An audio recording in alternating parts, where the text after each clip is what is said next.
Doing business in China takes a lesson in Chinese business culture. In China, it's all about trusting relationships, or Guanxi. The foundation of life in Asia is that you are bound by your value-laden relationships to do right. In a highly bureaucratic state like China, the use of personal contacts is the only way to get things done. People rely on a relationship's value to honor their transaction. It's for this reason that relationships are not easily made. The wrong relationship could mean serious trouble and leave little room for escape. You know, Westerners are often known to be fast-paced, contract-driven, and unwilling to slow down. Sound like you? Doing business in China means you need to interact with them in a way that makes sense to them. That involves relationship building, networking, and not forcing negotiations immediately.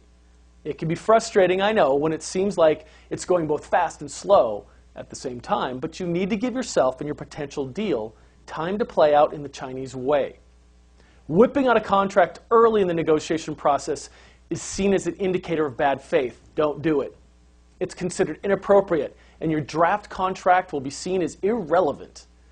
To the Chinese, it carries a sense of commitment, and they can just sign the document to humor you and their Western guests. You see, business clauses are seen as a useful agenda, but they carry no obligations. It's the trusting relationships that are committal, not contracts. A contract can actually be seen as a step that shows both sides are getting closer to developing a relationship. So don't be surprised if after a signed contract, they ask you for more concessions. But remember, you can do the same. Now, when you're negotiating with the Chinese, remember that their views on life are different from ours. Westerners, we think in a linear way, choice A or choice B. Clear alternatives that are mutually exclusive, meaning you have to choose one or the other. Now, the Chinese think of life as a balance of opposites. Their approach is to pick and choose from both. It might seem evasive, illogical, or even devious to us, but it's not to them. Another big element to understanding Chinese business culture is to respect face. Having face means a high status in the eyes of your peers and is a mark of personal dignity.